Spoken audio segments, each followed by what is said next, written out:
नमो लोये सौसाहुनम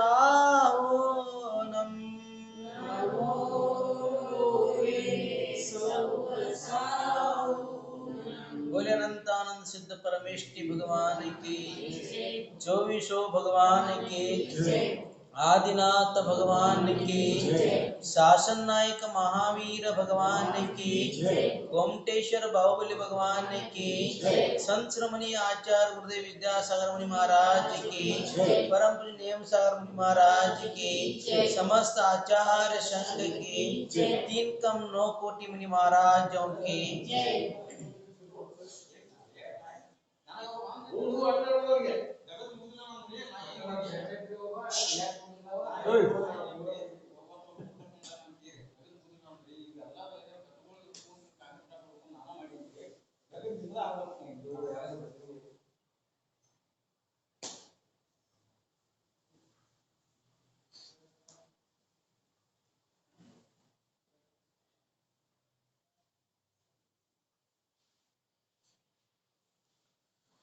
यह विधि ठाड़ो होए के प्रथम पढ़े जो पाठ, धन्य दिनेश्वर देव तुम नाशे कर्म जो आठ, अनंत चतुष्टय के धनी तुम ही हो शिरताज, मुक्ति मधु के कंत तुम तिव जग की पीड़ा हरन भवदरि शोषण, न्याय कहो तुम ईश्वर के शिव सुख के करता, करता अंधियार के करता धर्म प्रकाश, तीर्था पद दातार हो धरता निज गुण रास। ಈ ಪ್ರಕಾರ ನಿನ್ನಿನ ದಿವಸ ಮೂರನೇದು ಅರ್ಥ ಆಗಿತ್ತು. ಮೂರನೇ ನಂಬರ್ದು ಏನಾಗಿದೆ, ಅರ್ಥವನ್ನ ಹೇಳಾಗಿದೆ. ಏನ್ ಹೇಳ್ತಾ ಇದ್ರಲ್ಲಿ, ತಿವು ಜಗಕ್ಕಿ ಪೀಡಾಹರನ್ ಅಂದ್ರೆ 3 ಲೋಕದ ಎಲ್ಲ ಜೀವಿಗಳ ದುಃಖವನ್ನ ನಾಶ ಮಾಡವರಾಗಿದ್ದಾರೆ ಭಗವಂತರು. ಅಂದ್ರೆ 3 ಲೋಕದಲ್ಲಿ ಜೀವ ಎಷ್ಟಿದಾವೆ ಅಂತ ಕೇಳಿದ್ರೆ, ಎಷ್ಟು ಜೀವ ಇದಾವೆ? ಅನಂತಾನಂತ ಜೀವರಾಶಿಗಳಿದಾವೆ. ಸಿದ್ಧ ಭಗವಂತರು ಅನಂತಾನಂತದಾರ, ಮತ್ತು ಸಂಸಾರಿ ಜೀವಗಳು ಎಷ್ಟಿದಾವು? ಅನಂತಾನಂತದಾವು. ಹಾಗೆ ಏನದಾವಂತಂದ್ರೆ ಅನಂತಾನಂತ ಜೀವಿಗಳಿದಾವೆ, ಸಂಸಾರದಲ್ಲಿ ತುಂಬಿಕೊಂಡಿದಾವೆ. ಪ್ರತಿಯೊಂದು ಜೀವಾತ್ಮನು ಆತ್ಮನಿಗೆ ಸುಖವನ್ನ ಬೇಡ್ತಾನೆ, ದುಃಖದಿಂದ ಭಯಭೀತನಾಗ್ತಾನೆ.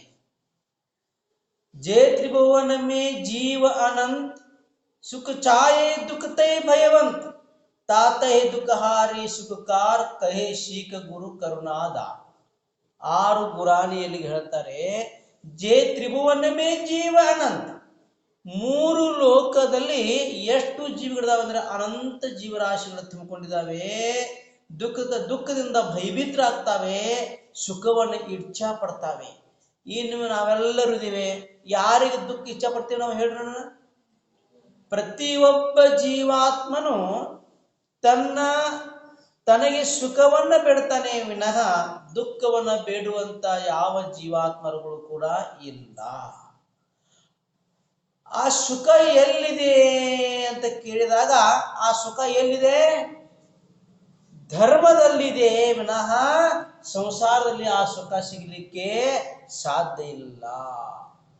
ದುಃಖವನ್ನ ದೂರ ಮಾಡುವಂತ, ಸುಖವನ್ನ ಕೊಡುವಂತ ಮಾರ್ಗವನ್ನು ಯಾರು ತೋರಿಸಿಕೊಡ್ತಾರೆ ಅಂತಂದ್ರೆ ನಮಗೆ ಶೀಕ ಗುರು ಕರುಣಾಧ ಗುರುಗಳು ಕಲಿಸಿಕೊಡ್ತಾರೆ ನಮಗಂತ. ಯಾಕ? ಅವರಲ್ಲಿ ಕರುಣೆ ಇದೆ, ಗುರುಗಳಲ್ಲಿ ದಯಾ ಇದೆ, ಅನುಕಂಪ ಇದೆ.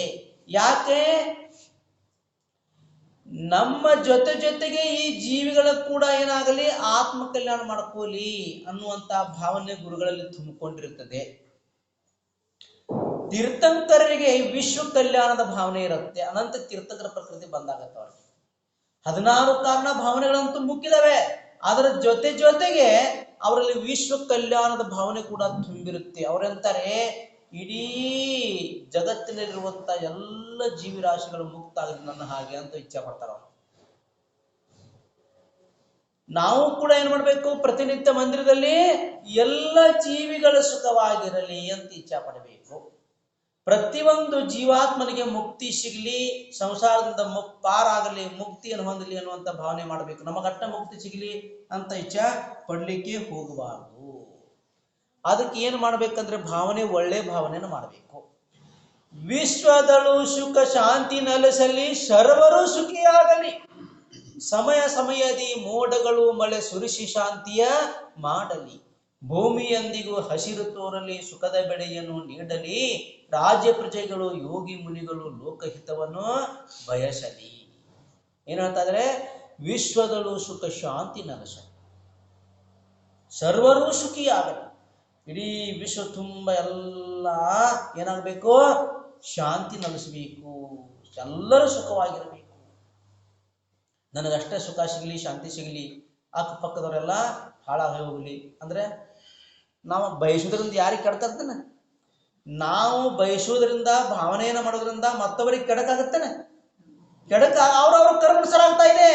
ಆದ್ರೆ ನಾವು ಕೆಟ್ಟ ಭಾವನೆಯನ್ನ ಮಾಡಿದ್ದಕ್ಕಾಗಿ ನಮ್ಮ ಆತ್ಮನಿಗೆ ಯಾವ ಕರ್ಮಗಳು ಕಟ್ಕೊಳ್ತವೆ? ಪಾಪ ಕರ್ಮಗಳು ಕಟ್ಕೊಳ್ತವೆ. ಅದಕ್ಕೆ ಯಾರ ಬಗ್ಗೆ ಆಗಲಿ ನಾವು ಕೆಟ್ಟದ್ದನ್ನು ಬಯಸಲಿಕ್ಕೆ ಹೋಗಬಾರದು. ಒಳ್ಳೆಯದನ್ನೇ ಬಯಸಬೇಕು, ಒಳ್ಳೆಯದನ್ನೇ ಭಾವಿಸಬೇಕು.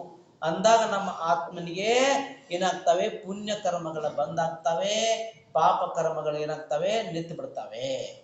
ಎಲ್ಲಿವರೆಗೆ ನಾವು ಪಾಪ ಕರ್ಮಗಳ ಸಂಚಯವನ್ನು ಕಡಿಮೆ ಮಾಡಿಕೊಡೋದಿಲ್ಲ, ಅಲ್ಲಿವರೆಗೆ ನಮ್ಮ ಸಂಸಾರ ನಾಶ ಆಗಲಿಕ್ಕೆ ಸಾಧ್ಯ ಇಲ್ಲ. ಎಲ್ಲಿವರೆಗೆ ನಾವು ದಿಗಂಬರ ಮುನಿಗಳಾಗುವುದಿಲ್ಲ, ಎಲ್ಲಿವರೆಗೆ ಶುದ್ಧೋಪದಲ್ಲಿ ಲೀನ ಆಗುವುದಿಲ್ಲ, ಎಲ್ಲಿವರೆಗೆ ಮೇಗಿನ ಗುರುಸ್ಥಾನದವರೆಗೆ ಹೋಗುದಿಲ್ಲ, ಅಲ್ಲಿವರೆಗೆ ದೇವ ಪೂಜಾ, ಗುರುಪಾಸ್ತಿ, ಸ್ವಾಧ್ಯಾಯ, ಸಂಯಮ, ತಪ, ದಾನ ಇವೆಲ್ಲ ಅವಶ್ಯಕತೆ ಇದಾವೆ. ಪ್ರತಿಯೊಂದು ಕ್ರಿಯೆಗಳು ಮಾಡಬೇಕು. ಅದಕ್ಕೆ ಹೇಳ್ತಾರೆ ಪುಣ್ಯ ಫಲ ಅರಿಹಂತ. ಪುಣ್ಯ ಫಲದಿಂದ ಅರಿಹಂತ ಪತಿ ಪ್ರಾಪ್ತ ಆಗತೈತಿ. ಅದಕ್ಕೆ ಕೆಲವರು ಏನ್ ಹೇಳ್ತಾರೆ, ಇವೇನು ಅವಶ್ಯಕತೆ ಇಲ್ಲ, ಉಪವಾಸ, ಪೂಜಾ, ದಾನ ಇವೇನು ಅವಶ್ಯಕತೆ ಇಲ್ಲ ಅಂತ ಹೇಳ್ತಾರೆ ಕೆಲವರು ವಿದ್ವಾಂಸರು. ಅಂದ್ರೆ ಶ್ರಾವಕರನ್ನ ಪೂರ ದಾರಿ ತಪ್ಪಿಸ್ತಾ ಇದ್ದಾರೆ. ಯಾಕ? ಈ ಕಡೆ ಶುಭನೂ ಇಲ್ಲ, ಈ ಕಡೆ ಶುದ್ಧನೂ ಇಲ್ಲ. ಅಶುಭಯೋಗದಿಂದ ಪಾರ ಆಗ್ಬೇಕಾದ್ರೆ ಏನ್ ಬೇಕು? ನಮಗೆ ಶುಭೋಪಯೋಗ ಬೇಕು. ಯಾಕೆ? ಶುದ್ಧ ಅಂತೂ ಆಗುದಿಲ್ಲ, ಯಾಕಂದ್ರೆ ಮುನಿ ಆದಾಗ ಆಗುದದು. ಎಲ್ಲಿವರೆಗೆ ನಾವು ಎಲ್ಲ ಪರಿಗ್ರಹಗಳನ್ನ ತೊರೆದು ಎಲ್ಲವನ್ನ ತ್ಯಾಗ ಮಾಡಿ ಉತ್ಕೃಷ್ಟ ಆಚರಣೆ ಉಳ್ಳಂತ ದಿಗಂಬರ ಮುನಿಗಳಾಗುವುದಿಲ್ಲ, ಅಲ್ಲಿವರೆಗೆ ಇವೆಲ್ಲ ಶುಭೋಪಯೋಗ ಕಾರ್ಯಗಳ ಅವಶ್ಯಕತೆ ಇದಾವೆ. ಶುಭೋಪಯೋಗಗಳನ್ನ ಕಾರ್ಯಗಳನ್ನು ನಾವು ಮಾಡ್ತಾನೆ ಇರಬೇಕು. ಹಾಗೆ ಇಲ್ಲಿ ಏನ್ ಹೇಳ್ತಾ ಇದ್ದಾರೆ ಅಂತಂದ್ರೆ, 3 ಲೋಕದ ಜೀವಿಗಳ ದುಃಖವನ್ನು ನಾಶ ಮಾಡುವರಾಗಿದ್ದೀರಿ.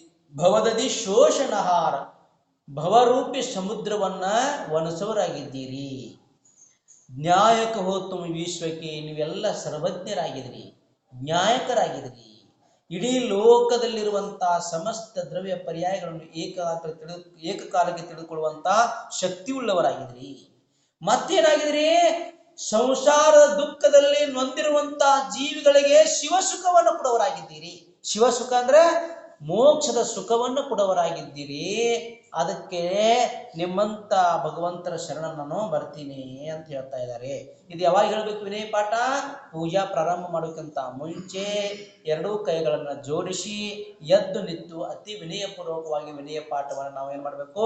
ಪಠನವನ್ನ ಮಾಡಬೇಕು. ಇವತ್ತಿನ ದಿವಸ 4ನೇ ಶ್ಲೋಕವನ್ನ ಹೇಳ್ತೀವಿ. ಹರ್ತ ಅಗ ಅಂದಿಯಾರಕ್ಕೆ. ಹರ್ತ ಅಂದ್ರೆ ನಾಶ ಮಾಡುತ್ತಾರೆ, ದೂರ ಮಾಡುತ್ತಾರೆ. ಏನು ದೂರ ಮಾಡೋರಾಗಿದ್ದಾರೆ?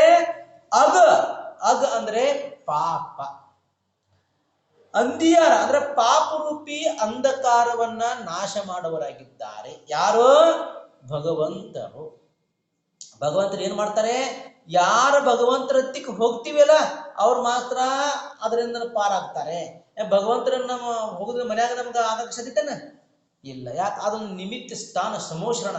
ಅಲ್ಲಿ ಹೋದ ತಕ್ಷಣ ನಮ್ಮ ಭಾವನೆಗಳು ಪವಿತ್ರವಾಗುವುದರಿಂದ ನಮ್ಮ ಆತ್ಮನಿಗೆ ಏನಾಗತ್ತೆ, ಪುಣ್ಯ ಕರ್ಮಗಳ ಸಂಚಯ ಆಗಕ್ಕೆ ಶುರು ಆಗತ್ತೆ, ಪಾಪ ಕರ್ಮಗಳ ಸಂವಾರ ಅಂದ್ರೆ ನಿಲ್ಲಕ್ಕೆ ಶುರು ಆಗತ್ತೆ. ಅರ್ಥ ಅಗ ಅಂತ್ಯಾರಕ್ಕೆ ಅಂದ್ರೆ ಹರಣವನ್ನು ಮಾಡವರಾಗಿದ್ದೀರಿ, ನಾಶ ಮಾಡವರಾಗಿದ್ದೀರಿ. ಏನು ನಾಶ ಮಾಡವರಾಗಿದ್ದೀರಿ? ಅಗ ಅಂದ್ಯಾರ ಅಂದ್ರೆ ಪಾಪ ರೂಪಿ ಅಂಧಕಾರವನ್ನ ನಷ್ಟ ಮಾಡವರಾಗಿದ್ದೀರಿ. ಹೇಳಿದ್ವಿ ಪಾಪಗಳು ಎಷ್ಟು ಇದಾವ ಅಂತ ಹೇಳಿದ್ವಿ, ನಿನ್ನಿನ ದಿವಸ ಹೇಳಿದ್ವಲ್ಲ. ಎಷ್ಟು ಇದಾವ? 5 ಪಾಪ. ಯಾವ? ಹಿಂಸೆ. ಮೊದಲೇದು ಯಾವುದು? ಹಿಂಸೆ. ಹಿಂಸೆಯಲ್ಲಿಯೂ ಕೂಡ ಎಷ್ಟು ಭೇದ ಇದಾವ ಅಂತಂದ್ರೆ 4 ಪ್ರಕಾರಗಳನ್ನು ಮಾಡಿದ್ದಾರೆ. ಸಂಕಲ್ಪ ಹಿಂಸಾ, ಆರಂಭ ಹಿಂಸಾ, ಉದ್ಯೋಗ ಹಿಂಸಾ ಮತ್ತು ವಿರೋಧಿ ಹಿಂಸಾ. ಈ 4 ಭೇದಗಳನ್ನ ಮಾಡಿದ್ದಾರೆ. ಅದರಲ್ಲಿ ಮೊದಲನೇದು ಯಾವುದು? ಸಂಕಲ್ಪ ಹಿಂಸಾ. ಶ್ರಾವಕರಿಗೆ ಏನ್ ಹೇಳ್ತಾರೆ ಅಂತಂದ್ರೆ ಉಪದೇಶದಲ್ಲಿ, ಸಂಕಲ್ಪ ಹಿಂಸೆಯನ್ನ ತ್ಯಾಗ ಮಾಡ್ರಿ, ಉಳಿದಂತ ಹಿಂಸೆ 3 ಅದಾವಲ್ಲ ಅವನ್ನ ಆದಷ್ಟು ಕಡಿಮೆ ಮಾಡ್ರಿ. ಅವು ಇಲ್ಲದೆ ನಿಮ್ ಜೀವನ ನಡಿಲಕ್ಕೆ ಸಾಧ್ಯ ಇಲ್ಲ. ಆದ್ರೆ ಸಂಕಲ್ಪ ಪೂರ್ವಕ ಏನು ಹಿಂಸಾ ಮಾಡ್ತಿರಲ್ಲ ಅದನ್ನ ಬಿಟ್ಟು ಬಿಡ್ರಿ ಅಂದ್ರ, ಸಂಕಲ್ಪ ಪೂರ್ವಕ ಮಾಡುವಂತ ಹಿಂಸೆಯನ್ನ ತ್ಯಾಗ ಮಾಡ್ರಿ. ಆರಂಭ ಹಿಂಸೆ, ಉದ್ಯೋಗ ಹಿಂಸೆ, ವಿರೋಧಿ ಹಿಂಸೆ ಏನದಲ್ಲ ಉಳಿದಂತ 3 ಹಿಂಸೆಗಳು, ಆ ಹಿಂಸೆಗಳನ್ನ ಮಾಡ್ಲಿಕ್ಕೆ ಆದಷ್ಟು ಕಡಿಮೆ ಮಾಡ್ರಿ, ಪುರುಷಾರ್ಥವನ್ನ ಮಾಡ್ರಿ. ಅದಕ್ಕೆ ಪೂರ್ಣ ಬಿಡ್ಲಕ್ಕಂತ ಆಗಲ್ಲ. ಪೂರ್ಣ ಬಿಡ್ಬೇಕಾದ್ರೆ ಏನ್ ಮಾಡ್ಬೇಕು? ತ್ಯಾಗಿಗಳಾಗಬೇಕು, ಸನ್ಯಾಸಿಗಳಾಗಬೇಕು. ಸಂಕಲ್ಪ ಹಿಂಸೆ ಅಂದ್ರೆ ಎದಕ್ಕಂತಾರೆ? ಸಂಕಲ್ಪ ಮಾಡ್ಕೊಂಡು ಏನ್ ಮಾಡೋದು? ಹಿಂಸಾ ಮಾಡೋದು ಉದ್ದೇಶಪೂರ್ವಕ. ಈಗ ಒಂದಿಲ್ಲಿ ಜೀವ ಹೋಗ್ತಾ ಇದೆ, ಅದನ್ನ ಸುಮ್ಮನೆ ಹೊಡೆದು ಸಾಯಿಸೋದು. ಅನಂತ ಮತ್ತೆ ಬೇರೆ ಬಂತು. ಹಿಂಸೆ ಅಂದ್ರೆ ಸುಮ್ಮನೆ ಈಗ ಹೋಗ್ತಾ ಇದೆ, ಬಂತು ಇನ್ನು ಹೊಡೆದು ಸಾಯಿಸ್ಬಿಡೋದು. ಹಿಂಗೆ ಹೋಗ್ತಾ ಗಿಡದ ಎಲೆಗಳಿಂದ ಹಿಂಗ ಹೋಗ್ತಾರಲ್ಲ ಹೊಲಕ್ಕೆ, ಕೈ ಒಳಗೆ ಏನ್ ತಗೊಂಡು ಹೋಗ್ತಿರ್ತ ಕುಡುಗಲ್ ತೊಗೊಂಡು ಅವ್ ಸುಮ್ಮನೆ ಕಡಿತಾ ಹೋಗ್ಬಿಡುದು. ಅಂದ್ರೆ ಅನಂತ. ಅಲ್ಲಿ ಏನೋ ಪ್ರಯೋಜನ ಇಲ್ಲ, ಉಪಯೋಗ ಇಲ್ಲ, ಆದ್ರೂ ಕೂಡ ಹಿಂಸಾ ಮಾಡ್ತಾ ಇದ್ದೀವಿ. ಮನುಷ್ಯನಾಗಿ ಮಾಡೋದಲ್ಲ, ಮನುಷ್ಯನಾಗ ಕೂಡ ಮಾಡೋದು. ಒಬ್ಬ ಯಾರು ಔಷಧಿ ಹೊಡಿತಾ ಇದ್ರೆ ಬೆಳಿಗ್ಗೆ ಅದನ್ನ ನೋಡುದು, ಪಾಡ ಐತಿ, ನಾನು ಅದನ್ನ ಬಂದು ವಿಚಾರ ಮಾಡೋದು. ಮನುಷ್ಯನಾಗ ಹೊಡೆದು ಯಾವಾಗ ಐತಿ ಅನ್ನೋ ಮನುಷ್ಯನಾಗ ಭಾವನೆ ಮಾಡಿದ್ರೆ ಇವನ್ನ ಕಟ್ಕೊಳ್ಳೋದು. ಈ ಪ್ರಕಾರ ಇದು ಸಂಕಲ್ಪ ಹಿಂಸಾ ಅಂತಾರೆ. ಆರಂಭ ಹಿಂಸಾ ಅಂದ್ರ ಕೃಷಿ ಮಾಡ್ತಿರಲ್ಲ, ಕೃಷಿಯನ್ನ ಮಾಡುವಾಗ, ಅಥವಾ ನೀವು ಹೆಣ್ಮಕ್ಳು ಕುಟ್ಟುದು, ಬಿಸುದು, ತೊಳಿದು ಎಲ್ಲ ಮಾಡ್ತಾರಲ್ಲ, ಒಲೆ ಉಳಿಸುದು, ಪಂಚಸುಣ, ಇವರು ಪುರುಷರ ಹೊಲ ಮಾಡ್ತಾರಲ್ಲ, ಹೊಲ ಮನೆ ಕೆಲಸ ಮಾಡ್ತಾರಲ್ಲ, ಅದರಿಂದ ಉದ್ಯೋಗ, ಅದನ್ನ ಆರಂಭ ಹಿಂಸಾ ಆಗೇ ಆಗತ್ತೆ. ಅದನ್ನ ಬಿಡಾಕ್ ಸಾಧ್ಯತೆನಾ? ಆರಂಭ ನೀವು ಹೊಲ ಮಾಡಿದ್ರೆ ತಿನ್ನವ್ರು ಯಾರು? ಅದಕ್ಕೆ ಆದಿನಾಥ ಭಗವಂತರು ಹೇಳಿದ್ರು, ಏನ್ ಹೇಳ್ತಾರೆ? ಕೃಷಿ ಮಾಡು ಇಲ್ಲವೇ ಋಷಿಯಾಗು. ಎಲ್ಲಕ್ಕಿಂತ ಶ್ರೇಷ್ಠ ಯಾವುದು? ಕೃಷಿ. ಮಧ್ಯಮ ವ್ಯಾಪಾರ, ಜಗನ್ಯ ನೌಕರಿ. ಆದರೆ ಈ ಪಂಚಮ ಕಾಲದಲ್ಲಿ ಎಲ್ಲವೂ ಉಲ್ಟಾ ಆಗಿದೆ. ಮೊದಲನೇದು ಯಾವುದು? ನೌಕರಿ. ಎರಡನೇದು ಯಾವುದು? ವ್ಯಾಪಾರ. ಮೂರನೇದು ಯಾವುದು? ಕೃಷಿ.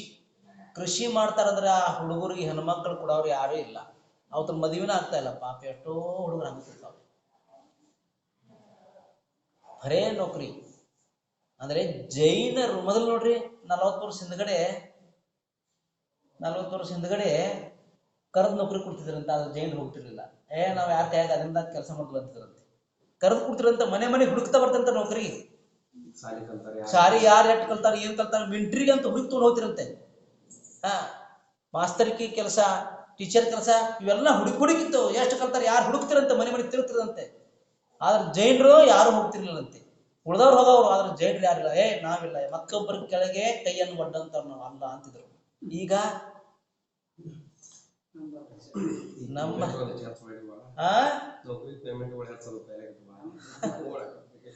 ಎಲ್ರಿ ಗೌರ್ಮೆಂಟ್ ಅಷ್ಟೇ ಹೆಚ್ಚಿಗಿದಾವೆ, ಪ್ರೈವೇಟ್ದಾಗ ಎಷ್ಟು ಕೊಡ್ತಾರೆ?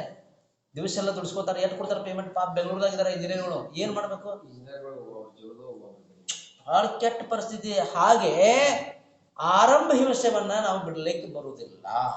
ಅಂದ್ರೆ ಹೊಲ ಮಾಡ್ಲೇಬೇಕಂದ್ರೆ ಜೀವನೋಪಯೋಗಕ್ಕಾಗಿ. ನಾನು ಹೊಲವನ್ನ ಮಾಡುವಾಗ ಯಾವುದರಲ್ಲಿ ಹಿಂಸೆ ಕಡಿಮೆ ಆಗತ್ತೆ, ಹಿಂಸೆಯು ಅದನ್ನ ಮಾಡಬಹುದಲ್ಲ, ಮಾಡಬಹುದು. ಆದ್ರೆ ನಮ್ಗೆ ಆಸೆ ಹೆಚ್ಚಾಗಿದೆಯಲ್ಲ. ಪಕ್ಕದ ಹೊಲದವರು 70 ಟನ್ ಬೆಳೀತಾ ಇದಾರೆ, ಕಬ್ಬ 80 ಟನ್ ನಾನು ಬೆಳಿಬೇಕು. ಅವ್ರು ಏನೇನು ಹಾಕ್ತಾರೆ, ಗೊಬ್ಬರ ಎಲ್ಲ ಔಷಧಿ ನಾನು ಹೊಡೆಯಬೇಕು. ನನಗೆ ಭಾವನೆ ಇಲ್ಲ. ನಾನು ಜೈನನಾಗಿದ್ದೇನೆ, ನಾನು ಉತ್ತಮ ಕುಲದಲ್ಲಿ ಜನ್ಮವನ್ನ ಪಡ್ಕೊಂಡಿದ್ದೇನೆ, ನನಗೆ ಆದಷ್ಟು ಎಷ್ಟು ಬಂದ್ರೆ ಸಾಕು, ಅದರೊಳಗೆ ನಾನು ತಪ್ತಿ ಇರ್ತೀನಿ. ಆದ್ರೆ ನಾನು ಹಿಂಸದ ಕಾರ್ಯವನ್ನು ಒಂದು ಮಾಡುವುದಿಲ್ಲ. ಸಾವಯವ ಗೊಬ್ಬರವನ್ನು ಉಪಯೋಗ ಮಾಡಿ ನಾನು ಬೆಳಿತೀನಿ ಅನ್ನುವಂಥ ಭಾವನೆ ರೈತರಲ್ಲಿ ಎಷ್ಟಿದೆ? ಭಾರಿ ಕಡಿಮೆ ಆಗ್ತಾನೆ. ಇದಕ್ಕೆ ಕಾರಣ ಏನು? ದುರಾಸೆ. ಆಸೆ ಅಲ್ಲ, ದುರಾಸೆ. ಮನುಷ್ಯನಿಗೆ ಆಶೆಗಳಿರಬೇಕು. ಯಾಕ ಪ್ರತಿಯೊಬ್ಬ ಮನುಷ್ಯನಿಗೆ ಆಸೆ ಇದ್ದೇ ಇರ್ತವೆ. ಆದರೆ ದುರಾಸೆ ಅನ್ನೋದು ಇರಬಾರದು. ಅದಕ್ಕೆ ಹೇಳ್ತಾರೆ, ಆಕಾಶಕ್ಕೊಂದು ಅಂತಿದೆ, ಸಮುದ್ರಕ್ಕೊಂದು ಅಂತಿದೆ ಅಂತೆ. ಆದರೆ ಆಶಾರೂಪಿ ಹೊಂಡಿದೆಲ್ಲ ಅದು ಎಂದು ತುಂಬುದಿಲ್ಲಂತೆ. ಆಶಾರೂಪಿ ಹೊಂಡಿದೆಲ್ಲ ಆ ಹೊಂಡವನ್ನು ತುಂಬಬೇಕಾದ್ರೆ ಯಾವುದರಿಂದಲೂ ಸಾಧ್ಯ ಇಲ್ಲಂತೆ. ಎಷ್ಟು ಮಾಡಿದ್ರೆ ಇನ್ನೂ ಬೇಕು ಬೇಕು ಬೇಕು ಅನ್ನುವಂಥ ಮನುಷ್ಯನಲ್ಲಿ ಪ್ರವೃತ್ತಿ ಹೆಚ್ಚಾಗ್ತಾ ಇದೆ. ಎಲ್ಲಿವರೆಗೆ ಆ ಪ್ರವೃತ್ತಿ ಕಡಿಮೆ ಆಗುವುದಿಲ್ಲ ಅಲ್ಲಿವರೆಗೆ ಇದೇ ರೀತಿಯಾಗಿ ನಡೀತಾ ಇರುತ್ತೆ. ವ್ಯಾಪಾರ ಹಿಂಸ. ವ್ಯಾಪಾರವನ್ನು ಮಾಡ್ತಾ ಇದ್ದೀವಿ, ವ್ಯಾಪಾರವನ್ನು ಮಾಡುವಾಗ ಕೂಡ ಹಿಂಸಾ ಆಗತ್ತೆ. ಹೆಂಗಾಗತ್ತೆ? ಈಗ ನಿಮ್ದು ಗೊಬ್ಬರ ಅಂಗಡಿ ಇದೆ ಅಂತ ತಿಳ್ಕೊಡ್ರಿ, ಅಥವಾ ಸಿಮೆಂಟ್ ಅಂಗಡಿ ಇದೆ ಅಂತ ತಿಳ್ಕೊಡ್ರಿ, ಅಥವಾ ಬಟ್ಟೆ ಅಂಗಡಿ ಇದೆ ಅಂತ ತಿಳ್ಕೊಡ್ರಿ. ನಿಮ್ಮ ಅಂಗಡಿ ತೀರ್ದಾಗಿದೆ, ನೀವು ಗುಜರಾತ್ನಿಂದೋ ಅಥವಾ ಇನ್ಯಾವುದೋ ಕೊಲ್ಲಾಪುರದಿಂದೋ ಎಲ್ಲಿದೋ ಬಟ್ಟೆ ತರಿಸ್ಕೋತೀರಿ. ಆ ಬಟ್ಟೆಗಳು ಹೇಗೆ ಬರ್ತವೆ? ಗಾಡಿಯಲ್ಲಿ ಬರ್ತಾವೆ. ಆ ಗಾಡಿಯಲ್ಲಿ ಬರುವಾಗ ಗಾಡಿ ಗಾಳಿ ಇರ್ತೈತಿಲ್ಲ, ಅದ್ರ ಕೆಳಗಡೆ ಎಷ್ಟು ಜೀವಗಳು ಸಾಯ್ತವೆ. ಮಳೆಗಾಲದಲ್ಲಂತೂ ಕಪ್ಪಿಗಳು ಲೆಕ್ಕನೇ ಇಲ್ಲ. ಮಳೆಗಾಲದಾಗ ಮಾರಕ್ಕೊಂದು ಕಪ್ಪಿಗಳು ಸಾಯ್ತಾವೆ. ನೋಡ್ತಿರ್ತೀವಿ ನಾವು, ರಸ್ತೆ ಮೇಲೆ ಹೋಗ್ತಿರ್ತೀವಲ್ಲ, ಎಷ್ಟು ಕಪ್ಪಿಗಳು ಸಣ್ಣ ಸಣ್ಣ ಜೀವಗಳೆಲ್ಲ ಸತ್ತು ಬಿದ್ದಿರ್ತಾವೆ ಅಂತ. ಅದರ ಹಿಂಸೆ ಆಯ್ತಿಲ್ಲ, ಅದು ಆಗತ್ತೆ. ಅಂದ್ರೆ ವ್ಯಾಪಾರದಿಂದಲೂ ಕೂಡ ಹಿಂಸೆ ಆಗುತ್ತೆ. ನೀವು ಏನೇ ಮಾಲ್ಗಳನ್ನು ತರಿಸ್ಕೋಬೇಕಾದ್ರೆ, ವಸ್ತುವನ್ನು ತರಿಸ್ಕೊಳ್ಬೇಕಾದ್ರೆ ವಾಹನದಲ್ಲಿ ಬರ್ತಾವ ಅವೆಲ್ಲ. ಆ ವಾಹನದಲ್ಲಿ ಬರುವಾಗ ಜೀವರಾಶಿಗಳು ಎಷ್ಟೋ ಸತ್ತು ಹೋಗ್ತವೆ. ಇದು ಅನಿವಾರ್ಯ ಇದೆ. ಯಾಕೆ? ಜೀವನ ನಡಿಬೇಕಾದ್ರೆ ವ್ಯಾಪಾರ ಮಾಡೋದು ಕೂಡ ಅನಿವಾರ್ಯ ಇದೆ. ವಿರೋಧಿ ಹಿಂಸಾ. ವಿರೋಧಿ ಹಿಂಸಾ ಅಂದ್ರೆ ಏನು? ಯಾರಾದರೂ ನಮ್ಮ ಹೊಲ ಮನೆ ಇದರ ಮೇಲೆ ಯಾರಾದರೂ ಆಕ್ರಮಣ ಮಾಡಕ್ ಬಂದ್ರು, ಅಥವಾ ನಮ್ಮ ಅಕ್ಕಂಗರ ಮೇಲೆ ಯಾರಾದರೂ ಏನಾದ್ರು ಮಾಡಕ್ ಬಂದ್ರು, ಅಥವಾ ನಮ್ಮ ಜಿನಮಂದಿರ ಅನಾಯತನ ಧರ್ಮ ಅನಾಯತನಗಳದಾವಲ್ಲ, ಧರ್ಮ ಗುರು ಶಾಸ್ತ್ರ ಮಂದಿರಗಳನ್ನ ಯಾರಾದರೂ ಒಡೆಯಲಿಕ್ಕೆ ಅಥವಾ ಆಕ್ರಮಣ ಮಾಡ್ಲಿಕ್ಕೆ ಬಂದ್ರು, ಅವಾಗ ನಾವ್ ಏನ್ ಮಾಡ್ಬೇಕು? ಕೈ ಕಟ್ಕೊಂಡು ಕುತ್ಕೋಬೇಕು. ನಾವು ಅಹಿಂಸಾ ಪರಮೋ ಧರ್ಮಕ್ಕೆ ಜಯ, ನಾವು ಅಹಿಂಸಾ ಪಾಲನೆ ಮಾಡೋಣ ಅಂತ ಇಲ್ಲ. ಅವಾಗ ಕೈಯೊಳಗ ಅಸ್ತ್ರವನ್ನ ಹಿಡ್ಕೊಂಡು ಶಸ್ತ್ರವನ್ನು ಹಿಡ್ಕೊಂಡು ಏನು ಮಾಡ್ಬೇಕಾಗತ್ತೆ? ಯುದ್ಧವನ್ನು ಕೂಡ ಮಾಡಬೇಕಾಗತ್ತೆ. ಯಾರು ಯುದ್ಧ ಮಾಡಿದ್ರು? ರಾಮ ಯುದ್ಧ ಮಾಡಿದ. ಯಾಕೆ ಯುದ್ಧ ಮಾಡಿದ? ಅಧರ್ಮದ ವಿರುದ್ಧ, ಅಧರ್ಮಕ್ಕೆ ಅವನ ಇದು ಮಾಡೋ ಸಲುವಾಗಿ ಯುದ್ಧ ಮಾಡಿದ. ಯಾಕೆ? ತನ್ನ ಪತ್ನಿಯನ್ನು ಯಾರು ಹರಣ ಮಾಡ್ಕೊಂಡು ಹೋದ್ರು? ರಾಮನ ಹರಣ ಮಾಡ್ಕೊಂಡು ಹೋದ. ಅವನಿಗೇನು, ರಾಮನಿಗೇನು ಸ್ತ್ರೀಯರು ಕಡಿಮೆ ಇದ್ರೇನು? ಎಷ್ಟಿದ್ರು ಅವನಿಗೆ? ರಾಮನಿಗೆ ಹೆಂಡ್ರು 8,000 ಹೆಂಡ್ರು ಇದ್ರು ಅವನಿಗೆ. ಒಬ್ಬರು ಹೋದ್ರು ಹೋಗೋಳಗಂತ ಬಿಟ್ಬಿಡ್ಬೇಕಾಗಿತ್ತಲ್ಲ. 8,000.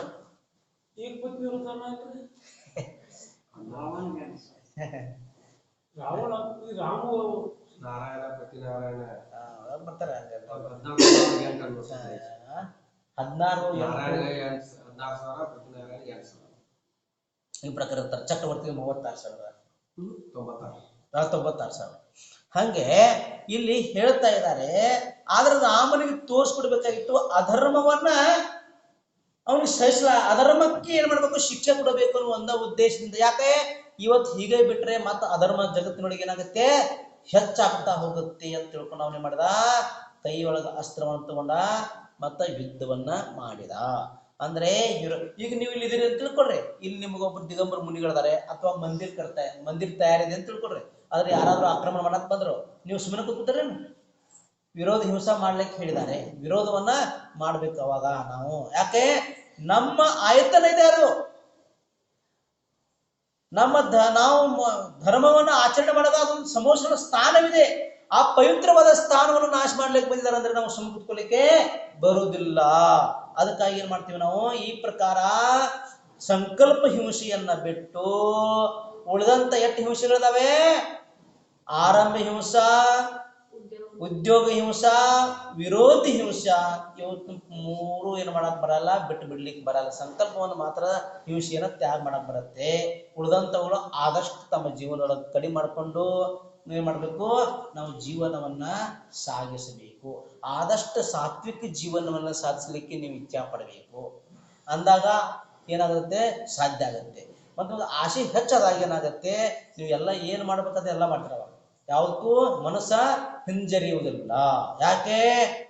ಆಸೆ ಹೆಚ್ಚಾಗ್ತಾ ಇದೆ. ಈ ವರ್ಷ 100 ಟನ್ ಬೆಳಿಬೇಕು, ನಾನು ಕಬ್ಬ ಎಕರೆಗೆ 90 ಟನ್ ಬೆಳಿಬೇಕು, 80 ಟನ್ ಬೆಳಿಬೇಕು. ಅದಕ್ಕೆ ಬೆಳಿಬೇಕಾದ್ರೆ ಏನೇನು ಮಾಡ್ಬೇಕಲ್ಲ ಅದನ್ನೆಲ್ಲ ಮಾಡ್ತೀನಿ. ಮನಸ್ಸು ಮಾಡ್ಸಕ್ ಹಸಿತಾವ. ಅದ್ರಲ್ಲಿ ಎಷ್ಟು ಹಿಂಸೆ ಆದ ನೋಡಲ್ಲ. ಬಟ್ ನನಗೆ ಏನ್ ಬೇಕು? ದುಡ್ಡೇ ದೊಡ್ಡಪ್ಪ. ಬಸ್ ದುಡ್ಡು ಬರ್ಬೇಕು, ನನಗೆ ಹಣ ಬರ್ಬೇಕು. ಹಾಗೆ ಏನ್ ಹೇಳ್ತಾ ಇದ್ರೆ, ಹರ್ತ ಅಗ ಅಂದಿಯಾರಕ್ಕೆ. ಹರ್ತ ಅಂದ್ರೆ ನಾಶ ಮಾಡವರಾಗಿದ್ದೀರಿ. ಏನು? ಪಾಪರೂಪಿ ಅಂಧಕಾರವನ್ನ ಮತ್ತೇನು ಮಾಡವರಾಗಿದ್ದೀರಿ? ಕರ್ತ ಧರ್ಮ ಪ್ರಕಾಶ, ಧರ್ಮವನ್ನ ಪ್ರಕಾಶಗೊಳಿಸುವರಾಗಿದ್ದೀರಿ. ಧರ್ಮ ಪ್ರಕಾಶ ಅಂದ್ರೆ ಇಡೀ ಜಗತ್ತಿಗೆ ಧರ್ಮವನ್ನು ಪ್ರಕಾಶ ಯಾರುಗೊಳಿಸಿದ್ರು? ಯಾರು ಹೇಳ್ಕೊಟ್ರು? ಅರಿಹಂತ ಭಗವಂತರು. ಸಿದ್ಧ ಭಗವಂತರು ನಮಗೇನು ಹೇಳಿಕೊಡ್ಲಿಲ್ಲ. ಅವ್ರೇನು ಮಾಡ್ರು? ತಮ್ಮಷ್ಟಕ್ಕೆ ತಾವೇ ಆತ್ಮನಿಗೆ ಅಂಟಿಕೊಂಡಂತ 8 ಕರ್ಮಗಳನ್ನ ನಾಶ ಮಾಡಿಕೊಂಡು ಎಲ್ಲಿಗೆ ಹೋದ್ರು ಅಂತಂದ್ರೆ, ಅವರು ಸಿದ್ಧಶಿಲೆಯಲ್ಲಿ ಹೋಗಿ ವಿರಾಜಮಾನರಾಗಿ ಅನಂತ ಸುಖ, ಅವ್ಯಾಭಾದ ಸುಖವನ್ನ ಅನುಭವಿಸ್ತಾ ಇದ್ದಾರೆ. ಆದರೆ ಅರಿಹಂತ ಭಗವಂತರಿಗೆ ಅನುಕಂಪ, ದಯಾ ಬಂತವರಿಗೆ, ವಿಶ್ವ ಕಲ್ಯಾಣ ಭಾವನೆ ಜಾಗೃತ ಆಯ್ತವರಿಗೆ. ಇಡೀ ವಿಶ್ವದೊಳಗೆ ಜೀವನ ಅನಾದಿ ಕಾಲದ ದುಃಖದಲ್ಲಿ ತುಂಬಿದಾವೆ. ಈ ಎಲ್ಲ ಜೀವಿಗಳದ್ದೇನಾಗಲಿ ದುಃಖ ದೂರ ಆಗಲಿ, ಸುಖದ ಪ್ರಾಪ್ತಿಯಾಗಲಿ ಅಂತ ಒಂದೇ ಭಾವನೆ ಇಟ್ಕೊಂಡು ಅವ್ರು ಏನ್ ಮಾಡಿದ್ರು ಅಂತಂದ್ರೆ, ಎಲ್ಲ ಜೀವಿಗಳಿಗೆ ಧರ್ಮೋಪದೇಶವನ್ನ ನೀಡಿ ನಮಗೆ ಮಾರ್ಗವನ್ನ ತೋರಿಸಿ ಧರ್ಮದಲ್ಲಿ ನಮ್ಮನ್ನೆಲ್ಲರನ್ನು ಏನ್ ಮಾಡಿದ್ರು? ಪ್ರಶಸ್ತಗೊಳಿಸಿದ್ರು. ಧರ್ಮ ಮಾರ್ಗದಲ್ಲಿ ನಮ್ಮನ್ನ ಹಚ್ಚಿ ಹೋಗಿಬಿಟ್ರು. ತೀರ್ಥ ಪದದಾತಾರಹೋ.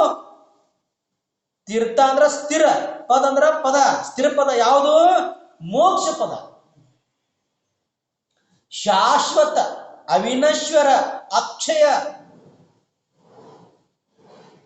ಪದ ಯಾವುದು?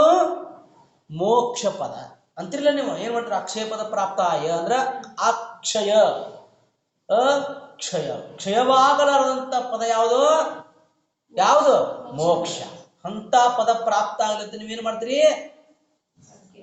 ಏನು? ಅಕ್ಷತವನ್ನ ಏರಿಸ್ತೀರಿ ಭಗವಂತರಿಗೆ.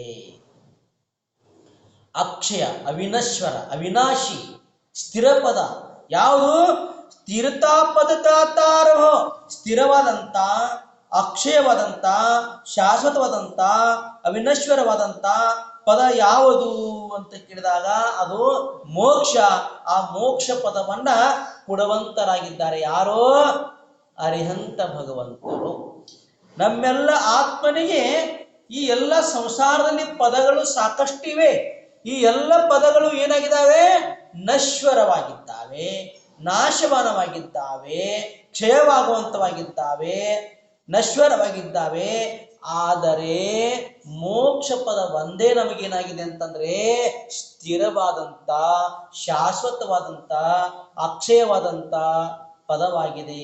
ಆ ಪದ ನಮಗೆಲ್ಲರಿಗೆ ಸಿಗಲಿ ಅಂತ ನಾವು ಭಾವನೆ ಮಾಡಬೇಕೇ ವಿನಃ ಬೇರೆ ಯಾವುದ ಪದವನ್ನ ಬಯಸಲಿಕ್ಕೆ ಹೋಗಬಾರದು.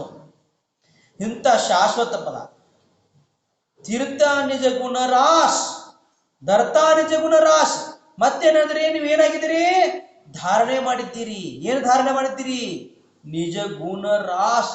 ಆತ್ಮನಲ್ಲಿರುವಂತ ನಿಜ ಗುಣಗಳು ಏನಿದಾವೆಲ್ಲ ಆ ಅನಂತ ಗುಣರಾಶಿಗಳ ಸ್ವಾಮಿ ಆಗಿದ್ದೀರಿ. ಅನಂತ ದರ್ಶನ, ಅನಂತ ಜ್ಞಾನ, ಅನಂತ ಸುಖ, ಅನಂತ ವೀರ್ಯ, ಅಗುರ್ಲಗತ್ವ, ಸೂಕ್ಷ್ಮತ್ವ, ಅವ್ಯಾವದತ್ವ, ಏನದಾವಲ್ಲ 8 ಗುಣ ಸಿದ್ಧ ಭಗವಂತರಿಗೆ ಅಥವಾ ಅರಹಂತ ಭಗವಂತರಿಗೆ ಇವೆಲ್ಲ ಅನಂತ ಅವೇ ಅಷ್ಟೇ ಹೇಳಕ್ಕಷ್ಟೇ ಇವು ಮುಖ್ಯ ಗುಣಗಳು. ಆದರೆ ಆತ್ಮನು ಅನಂತ ಗುಣಗಳಿಂದ ತುಂಬಿಕೊಂಡಿದ್ದಾನೆ. ಅದಕ್ಕೆ ಭಗವಂತರು ಏನಾಗಿದ್ದೀರಿ, ನೀವು ಅನಂತ ಗುಣಗಳಿಂದ ಏನಾಗಿದ್ದೀರಿ, ತುಂಬಿಕೊಂಡಿದ್ದೀರಿ. ಅಂತ ಗುಣಗಳು ನನಗೂ ಪ್ರಾಪ್ತ ಆಗಲಿ. ನಾವು ಭಗವಂತನ ಹತ್ತಿರ ಯಾಕೆ ಬರಬೇಕು? ಯಾಕೆ ಬರಬೇಕು? ಒಂದೇ ತದ್ಗುಣ ಲಬ್ಧೈ. ಹೇ ಭಗವಂತನೇ, ನೀವು ಯಾವ ಗುಣಗಳನ್ನ ಪ್ರಾಪ್ತ ಮಾಡಿಕೊಂಡಿದ್ದೀರಿ ಆ ಎಲ್ಲ ಗುಣಗಳು ನನ್ನ ಆತ್ಮನಿಗೆ ಪ್ರಾಪ್ತವಾಗಲಿ. ನನ್ನ ಆತ್ಮನಿಗೆ ಕೂಡ ಪರಮಾತ್ಮನ ಅವಸ್ಥೆ ಪ್ರಾಪ್ತವಾಗಲಿ. ಇದು ಒಂದೇ ಧ್ಯೇಯವಿರಬೇಕೇ ವಿನಃ ಬೇರೆ ಯಾವ ಇದನ್ನು ಕೂಡ ನಮ್ಮಲ್ಲಿ ಇರಬಾರದು. ಸಂಸಾರದ ಸುಖಗಳನ್ನ ಅಪೇಕ್ಷೆಗಳನ್ನ ಇಟ್ಟುಕೊಂಡು ನಾವು ಭಗವಂತನ ಹತ್ತಿರ ಬರಲಿಕ್ಕೆ ಹೋಗಬಾರದು. ಮೋಕ್ಷದ ಅಪೇಕ್ಷೆ ಇಟ್ಟುಕೊಂಡು ಭಗವಂತನ ಭಕ್ತಿ ಮಾಡಬೇಕೇ ವಿನಃ ಸಂಸಾರದ ಸುಖದ ಇದನ್ನ ಇಟ್ಕೊಂಡು ಭಕ್ತಿ ಮಾಡಲಿಕ್ಕೆ ಹೋಗಬಾರದು. ಧರ್ಮಾಮೃತವುರ ಜಲದಿಶೋ ಜ್ಞಾನವಾನು ತುಮರೋ ತುಮರಿ ಚರಣ ಸರೋಜಕೋ ನಾವತತಿಯು ಜಗಬೋ. ಧರ್ಮಾಮೃತ ಊರ ಜಲದಿಶೋ. ಧರ್ಮಾಮೃತ ಅಂದ್ರೆ ಧರ್ಮರೂಪಿ ಅಮೃತದಿಂದ ನಿಮ್ಮ ಹೃದಯವು ಏನಾಗಿದೆ, ಊರ ಅಂದ್ರೆ ಹೃದಯ ತುಂಬಿದ ಜಲದೆ ಅಂದ್ರೆ ಮೋಡವಿದ್ದ ಹಾಗೆ ಆಗಿದೆ. ನೀವು ಮೋಡ ಹಂಗ ನೀರಿನಿಂದ ತುಂಬಿಕೊಳ್ಳುತ್ತೆ ಆಕಾಶ, ಹಂಗ ನಿಮ್ಮ ಹೃದಯ ಏನು ತುಂಬಿಕೊಂಡಿದೆ, ಧರ್ಮರೂಪಿ ಅಮೃತದಿಂದ ತುಂಬಿಕೊಂಡಿದೆ. ಧರ್ಮರೂಪಿ ಅಮೃತದಿಂದ ತುಂಬಿಕೊಂಡಿದೆ ಅಂತ ಹೇಳ್ತಾ ಇದ್ದಾರೆ. ಯಾರದ್ದು? ಭಗವಂತರದು. ಧರ್ಮಾಮೃತ ಧರ್ಮರೂಪಿ ಅನ್ನುವಂತ ಅಮೃತದಿಂದ, ಊರ ಅಂದ್ರೆ ಹೃದಯವು, ಜಲದಿ ಅಂದ್ರ ಮೋಡ, ಅಂತ ಮೋಡದಿಂದ ನಿಮ್ಮದು ಏನಾಗಿದೆ, ತುಂಬಿ ಹೋಗಿದೆ. ಹೃದಯದೊಳಗ ಧರ್ಮಾಮೃತ ರೂಪಿ ಅನ್ನುವಂತ ಅಮೃತದ ಮಳೆ ಸಮುದ್ರ ತುಂಬಿಕೊಂಡಿದ್ದಂಗಾಗಿದೆ. ಜ್ಞಾನ ಭಾನು ತುಮರೂ, ನೀವೇನಾಗಿದ್ರೆ ಜ್ಞಾನ ರೂಪಿ ಸೂರ್ಯನಿಗೆ ಸಮಾನರಾಗಿದ್ದೀರಿ. ಅದಕ್ಕೆ ದರ್ಶನ ಪಾಠದೊಳಗೆ ಹೇಳ್ತಾರೆ, ಏನ್ ಹೇಳ್ತಾರೆ, ದರ್ಶನಂ ಜಿನ ಸೂರಶ್ಯ ಸಂಸಾರಧ್ವಾಂತ ನಾಶನಂ ಬೋಧನಂ ಚಿತ್ತ ಪದ್ಮಶ ಸಮಸ್ತಾರ್ಥ ಪ್ರಕಾಶನ. ಏನ್ ಹೇಳ್ರಲ್ಲಿ, ಎಷ್ಟು ಚಂದ ಹೇಳ್ತಾ ಇದಾರೆ ನೋಡ್ರಿ. ಸೂರ್ಯನಿಗೆ ಉಪಮಾ ಕೊಟ್ಟರು, ಭಗವಂತನಿಗೆ ಉಪಮಾ ಕೊಡ್ತಾ ಇದಾರೆ. ಸೂರ್ಯನಿಗೆಲ್ಲ ಭಗವಂತನಿಗೆ ಉಪಮಾ ಕೊಡ್ತಾ ಇದಾರೆ. ಏನು, ನೀವು ಸೂರ್ಯನಿಗೆ ಸಮಾನವಾಗಿದ್ದೀರಿ. ಹೇಗೆ ಅಂತಂದ್ರೆ, ಬೆಳಗಿನ ಜಾವ ಸೂರ್ಯ ಉದಯವಾದ ತಕ್ಷಣ ಹೆಂಗ ಕತ್ತಲೆ ಅಂಧಕಾರ ನಾಶವಾಗಿ ಹೋಗುತ್ತದೆಯೋ ಅದೇ ಪ್ರಕಾರ ನಿಮ್ಮ ಭಗವಂತ ರೂಪಿ ಅನ್ನುವಂತ ಸೂರ್ಯನ ನೋಡಿದ ತಕ್ಷಣ ನನ್ನ ಹೃದಯದಲ್ಲಿರುವಂತ ಪಾಪ ರೂಪಿ ಅಂಧಕಾರ, ಮೋಹ ರೂಪಿ ಅನ್ನುವಂತ ಅಂಧಕಾರ, ಮಿಥ್ಯಾತ್ವ ರೂಪಿ ಅನ್ನುವಂತ ಕತ್ತಲೆ ಎಲ್ಲವೂ ದೂರವಾಗಿ ಹೋಗುತ್ತದೆ. ಅದಕ್ಕೆ ಉಪಮಾ ಕೊಟ್ಟರು ಅವರು. ಉಪಮಾಲಂಕಾರವನ್ನು ನೀಡಿದರು. ಯಾರು ಬರೆದಲ್ಲ ಕವಿ ದರ್ಶನ ಪಾಠ, ಅವ್ರೇನ್ ಮಾಡ್ರು, ಉಪಮಾಲಂಕಾರವನ್ನು ಕೊಟ್ಟರು. ಏನು, ಯಾವ ಪ್ರಕಾರ ಸೂರ್ಯನು ಬೆಳಗಿನ ಜಾವ ಉದಯವಾದ ತಕ್ಷಣ ಕತ್ತಲೆಲ್ಲವೂ ಸರಿದು ಮಾಯವಾಗಿ ಬೆಳಗಿನಿಂದ ಪ್ರಕಾಶದಿಂದ ತುಂಬುತ್ತದೆಯೋ ಅದೇ ಪ್ರಕಾರ ನಮ್ಮೆಲ್ಲರ ಆತ್ಮದಲ್ಲಿ ತುಂಬಿದಂತ ಅಂಧಕಾರ, ಕತ್ತಲೆ, ಮಿಥ್ಯಾತ್ವ, ಮೋಹ ಎಲ್ಲವೂ ಕೂಡ ಸೂರ್ಯ ಭಗವಂತ ರೂಪಿ ಸೂರ್ಯನ ದರ್ಶನದಿಂದ ನಷ್ಟವಾಗಿ ಹೋಗುತ್ತದೆ. ಅಷ್ಟೇ ಅಲ್ಲ, ಈ ಭೂಮಿಯಿಂದ ಎಷ್ಟು 790 ಯೋಜನೆ ಮೇಲ್ಗಡೆ ಇರುವಂತಹ ಸೂರ್ಯ ಅಲ್ಲಿ ಉದಯ ಆದ ತಕ್ಷಣ ಇಲ್ಲಿ ಭೂಮಿ ಮೇಲೆ ಕಮಲವು ಏನಾಗುತ್ತೆ, ಅರಳಿ ಪ್ರಫುಲ್ಲಿತವಾಗುತ್ತದೆಯೋ ಅದೇ ಪ್ರಕಾರ ಸೂರ್ಯ ರೂಪಿ ಎನ್ನುವಂತ ಜಿನ ಭಗವಂತನ ದರ್ಶನ ಮಾಡಿದ ತಕ್ಷಣ ನಮ್ಮ ಹೃದಯ ರೂಪಿ ಎನ್ನುವಂತ ಕಮಲವು ಅರಳುತ್ತದೆ ಅಂತ ಹೇಳ್ತಾರೆ. ಭಗವಂತನ ನೋಡಿದ ತಕ್ಷಣ ಏನಾಗಬೇಕು, ನಮ್ಮ ಹೃದಯ ರೂಪಿ ಎನ್ನುವಂತ ಕಮಲವು ಅರಳಿ ಪ್ರಫುಲ್ಲಿತ ಆಗಬೇಕು. ಅಹೋ ಭಗವಾನ ಧನ್ಯ, ನಾನು ಇವತ್ತು ಜೀವನ ಸಾರ್ಥಕವಾಯಿತು, ನಾನು ಇವತ್ತು ಜೀವಂತ ಇದ್ದೀನಿ ಅಲ್ಲ, ನನ್ನ ಎರಡೂ ಕಣ್ಣಿನಿಂದ ನಿಮ್ಮ ಪವಿತ್ರವಾದಂತ ವೀತರಾಗ ಮುದ್ರೆಯನ್ನು ನೋಡಿ ನನ್ನ ಜೀವನ ಸಾರ್ಥಕವಾಯಿತು. ನನ್ನ ಧನ್ಯವಾಯಿತು, ನನ್ನ ಇವತ್ತು ಬದುಕಿದ್ದೇ ಸ್ವಾರ್ಥಕ್ಕಾಗಿ ಹೋಯಿತು. ಯಾಕೆ? ನಿಮ್ಮನ್ನ ನೋಡುವಂತ ಸೌಭಾಗ್ಯ ಸಿಕ್ತಲ್ಲ ನನಗೆ ಅಂತ ನಾವು ಭಾವನೆ ಮಾಡಬೇಕು. ಅಂದಾಗ ನಮ್ಮ ಕರ್ಮಗಳೇನಾಗ್ತವೆ? ಓಡಿ ಹೋಗ್ತವೆ. ಇಲ್ಲಿ ಏನು ಹೇಳ್ತಾ ಇದ್ದಾರೆ? ಧರ್ಮಾಮೃತ, ಧರ್ಮರೂಪಿ ಅಮೃತದಿಂದ ತುಂಬಿದಂತ ನಿಮ್ಮ ಹೃದಯವು ಜ್ಞಾನ ಭಾನು ತುಮ ರೂಪ. ಜ್ಞಾನ ಅಂದ್ರೆ ಜ್ಞಾನ, ಭಾನು ಅಂದ್ರೆ ಸೂರ್ಯ, ಜ್ಞಾನ ರೂಪಿ ಎನ್ನುವಂತ ಸೂರ್ಯ ತುಮ ರೂಪ ಅಂದ್ರೆ ಪ್ರಕಾಶ ಮಾಡುವರಾಗಿದ್ದೀರಿ. ತುಮರಿ ಚರಣ ಸರೋಜಕೋ ನಾಮತ ತೀವು ಜಗ ಭೂ. ತುಮರೆ ಚರಣ ಅಂದ್ರೆ ನಿಮ್ಮ ಚರಣ ರೂಪಿ, ಚರಣ ಸರೋಜ ಅಂದ್ರೆ ಕಮಲ, ನಿಮ್ಮ ಚರಣ-ರೂಪಿ ಎನ್ನುವಂತ ಕಮಲಗಳಿಗೆ ನಾವತ ನಮಸ್ಕರಿಸುತ್ತಾರೆ. ಯಾರು ನಮಸ್ಕರಿಸುತ್ತಾರೆ? ತಿಹು ಜಗ ಭೂಪ, ಮೂರು ಲೋಕದ ಇವರು. ತಿಹು ಅಂದ್ರೆ ಭೂಪ ಅಂದ್ರೆ ರಾಜ, ಭೂಪ ಅಂದ್ರೆ ಯಾರ? ರಾಜ. ಈ ಭೂಮಿಯ ಬಡಿಯಾನದಂತ ರಾಜನು ಕೂಡ ನಮಗೆ ಏನ್ ಮಾಡ್ತಾನೆ? ನಮಸ್ಕಾರ ಮಾಡ್ತಾನೆ. ಯಾಕ? ನೀವು ಮೂರು ಲೋಕದ ಒಡೆಯರಾಗಿದ್ದೀರಿ, ರಾಜರಾಗಿದ್ದೀರಿ. ಅದಕ್ಕಾಗಿ ಏನ್ ಮಾಡ್ತಾನೆ? ಇಡೀ ಜಗತ್ತೇ ನಿಮಗೇನ್ ಮಾಡುತ್ತೆ? ಮೂರು ಜಗತ್, ತಿಹು ಜಗ. ಭೂಪ ಅಂದ್ರೆ ಜೀವರಾಶಿಗೆ ಆಗುತ್ತೆ, ರಾಜನೂ ಆಗ್ತಾನೆ. ಏನ್ ಹೇಳ್ತಾನೆ? ನಾಮತ್ ಅಂದ್ರೆ ನಮಸ್ಕರಿಸುತ್ತದೆ. ಇಡೀ ತಿವು ಅಂದ್ರೆ ಮೂರು ಲೋಕವೇ ನಿಮ್ಮ ಚರಣಗಳಲ್ಲಿ ಏನ್ ಮಾಡ್ತಾ ಇದೆ? ನಮಸ್ಕರಿಸ್ತಾ ಇದೆ. ಅಂದ್ರೆ ವಿಚಾರ ಮಾಡುವಂಥದ್ದಿದೆ ಇಲ್ಲಿ. ಮೂರು ಲೋಕದಲ್ಲಿರುವಂತ ಎಲ್ಲ ಜೀವರಾಶಿಗಳು ಏನಾಗ್ತವೆ? ನಿಮ್ಮ ಪವಿತ್ರ ಚರಣ ಕಮಲಗಳಲ್ಲಿ ಏನ್ ಬಂದಿದ್ದಾವೆ? ಶರಣವನ್ನ ಬಂದಿದ್ದಾವೆ. ಯಾಕೆ ಶರಣ ಬಂದಿದ್ದಾವೆ?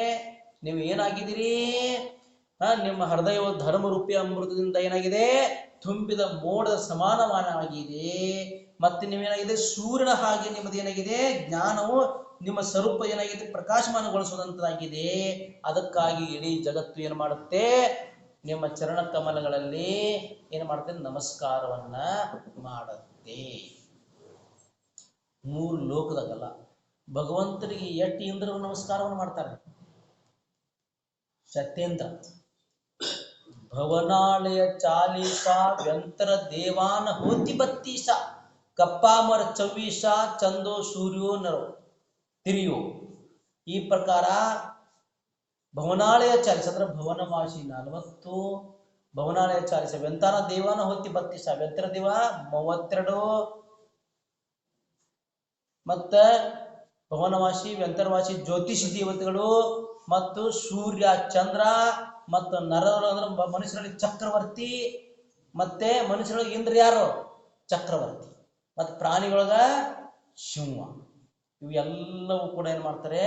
ಚರಣ ಕಮಲಗಳಲ್ಲಿ ಶರಣ ಹೋಗ್ತಾವೆ. ಇಂಥ ಮಹಾನ್ ಶಕ್ತಿ ಯಾರಲ್ಲಿದೆ?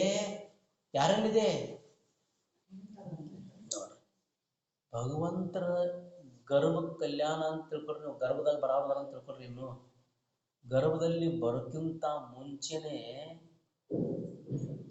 ಗರ್ಭದಾಗ ಬಂದ ತಕ್ಷಣ, ಗರ್ಭದಲ್ಲಿ ಬರೋಕ್ಕಿಂತ ಮುಂಚೆ ಅತಿಶಯ ಬಹಳ ಆಗ್ತವೆ. ಗರ್ಭದಲ್ಲಿ ಬಂದ ತಕ್ಷಣ ಮೂರು ಲೋಕದ ಜೀವನ ಸುಖ ಕ್ಷಣಿಕಾಗಿ. ನರಕದಲ್ಲಿರುವಂತ ನಾರಕಿ ಜೀವಗಳಿಗೆ ಕೂಡ ಆನಂದ ಆಗುತ್ತೆ. ಎಷ್ಟೇ ನೋಡ್ರಿ, ಅಂತ ಅದ್ಭುತವಾದಂಥ ಶಕ್ತಿ ಭಗವಂತರಲ್ಲಿ. ಭಗವಂತರ ಜನ್ಮ ಆಯ್ತು, ಅವಾಗ ಕೂಡ ಮೂರು ಲೋಕದ ಜೀವಿಗಳ ರಾಶಿಗಳಿಗೆಲ್ಲ ಸುಖ ಸಿಗ್ತದೆ. ದೀಕ್ಷಾ ತಗೊಂಡ್ರು ಜಿನಬಾಲಕ ದೀಕ್ಷಾ ತಗೊಂಡು ಹೊಂಟು ಹೋದ. ದೀಕ್ಷಾ ತಗೊಂಡು ಟೈಮ್ದಾಗ ಬಿ ಮೂರು ಲೋಕದ ಜೀವಿಗಳಿಗೆ ಸುಖ ಸಿಗ್ತದೆ, ನರಕಿ ಜೀವಿಗಳಿಗೆ ಸುಖ ಸಿಗ್ತದೆ. ಅವಾಗ ಮುನಿಗಳಿಗೆ ಕೇವಲ ಜ್ಞಾನವಾಯಿತು, ಅವಾಗ ಕೂಡ ಇಡೀ ಜೀವರಾಶಿಗಳಿಗೆಲ್ಲ ಸುಖ ಸಿಗ್ತದೆ. ಮತ್ತ ನಿರ್ವಾಣ ಮೋಕ್ಷ ಪ್ರಾಪ್ತಿ ಆಯಿತು, ಅವಾಗ ಕೂಡ ಎಲ್ಲ ಜೀವರಾಶಿಗಳಿಗೆ ಸುಖ ಸಿಗ್ತೈತಿ. ಈ ಪ್ರಕಾರ ಇಲ್ಲಿ ಏನ್ ಹೇಳ್ತಾ ಇದ್ದಾರೆ ಅಂತಂದ್ರೆ, ವರ್ಣನೆಯನ್ನ ಮಾಡ್ತಾ ಇದ್ದಾರೆ ವಿನಯ ಪಾಠದಲ್ಲಿ. ಈ ಪ್ರಕಾರ ನೋಡಿ, ಅರ್ಥ ತಿಳ್ಕೋ, ನೀವು ಭಕ್ತಿ ಮಾಡ್ತಾರೆ ಅಂತ ತಿಳ್ಕೊಳ್ರಿ, ಎಷ್ಟು ಆನಂದ ಬರಬಹುದು. ಯಾವುದೇ ಪುಸ್ತಕ ಓದ್ತಾ ಹೋಗುದು ಬೇರೆ, ಮತ್ತು ಅದನ್ನ ಅರ್ಥವನ್ನು ತಿಳ್ಕೊಂಡು ಓದ್ತಾ ಹೋಗುದು ಬೇರೆ. ಅದರೊಳಗೆ ಬರುವಂತ ಆನಂದ ಬೇರೆಯವ್ರಿಗೆ ಬರಕ್ ಸರಿತಾನೆ ಇಲ್ಲ. ನಿಮಗೆ ಯಾವ್ದಾದ್ರು ಒಂದು ನೀವು ಪೂಜಾ ಮಾಡ್ತೀರ ಅಂತ ತಿಳ್ಕೊಂಡು, ಆ ಪೂಜೆದ ಭಾವ ನಿಮ್ಗೆ ಅರ್ಥ ಆಗ್ಬೇಕು. ಇವು ಯಾವ್ದಾದ್ರು ಸ್ತೋತ್ರ ಹೇಳ್ತಾ ಇದ್ರೆ ಅಂತ ಭಕ್ತಾಮೃತ ಸ್ತೋತ್ರ ಆಗಲಿ, ಏಕೀಭಾವ ಸ್ತೋತ್ರ ಆಗಲಿ, ಕಲ್ಯಾಣ ಮಂದಿರ ಸ್ತೋತ್ರ ಆಗಲಿ, ವಿಷಾಪಹಾರ ಸ್ತೋತ್ರ ಆಗಲಿ, ಮಹಾವೀರ ಅಷ್ಟಕ ಆಗಲಿ, ಪರಮಾನಂದ ಸ್ತೋತ್ರ ಆಗಲಿ, ಯಾವುದೋ ಒಂದು ಸ್ತೋತ್ರವನ್ನು ಹೇಳ್ತಾ ಇದ್ರೆ ತಿಳ್ಕೊಡ್ರಿ. ಅದ್ರ ಅರ್ಥ ತಿಳ್ಕೋತ್ ಹೋಗ್ತಾ ಇದ್ರೆ ಅಂತಂದ್ರೆ ಆನಂದನೇ ಬೇರೆ. ಮತ್ತೆ ಯಾವ ಸ್ತುತಿ ಸ್ತೋತ್ರ ಹೇಳ್ಬೇಕಾದ್ರೆ ನಿಧಾನ ಹೇಳ್ಬೇಕು, ಅವಸರ ಹೇಳಿ ಮುಗಿಸೋದಲ್ಲ. ಒಟ್ಟು ಹೇಳಬೇಕು ಅಂತ ಭಕ್ತಾಮೃತ ನೇಮ ತಗೊಂಡು ನಾನು ಹೇಳಬೇಕಂತ ಬಾಸ್ ಹೇಳ್ತಾ ಹೋಗೋದು ಅಷ್ಟೇ ಅಲ್ಲ. ನಿಧಾನವಾಗಿ ಸ್ತುತಿಯ ಸ್ತೋತ್ರಗಳನ್ನ ನಾವು ಹೇಳಬೇಕು. ಅಂದಾಗ ನಮ್ಮ ಆತ್ಮ ಶುದ್ಧ ಆಗಲಿಕ್ಕೆ ಸಾಧ್ಯ. ಆತ್ಮನಿಗೆ ಅನಾದಿ ಕಾಲದಿಂದ ಕರ್ಮಗಳೇನಾಗ್ತಾ ಇದ್ದಾವೆ, ಅಂಟಿಕೊಳ್ತಾ ಇದ್ದಾವೆ. ಅವು ಅಂಟಿಕೊಂಡಂತ ಕರ್ಮಗಳನ್ನ ನಾವು ತೊಳಿಬೇಕಾದ್ರೆ ಜಿನ ಭಗವಂತನ ಭಕ್ತಿಯೇ ನಮಗೆ ಮೂಲ.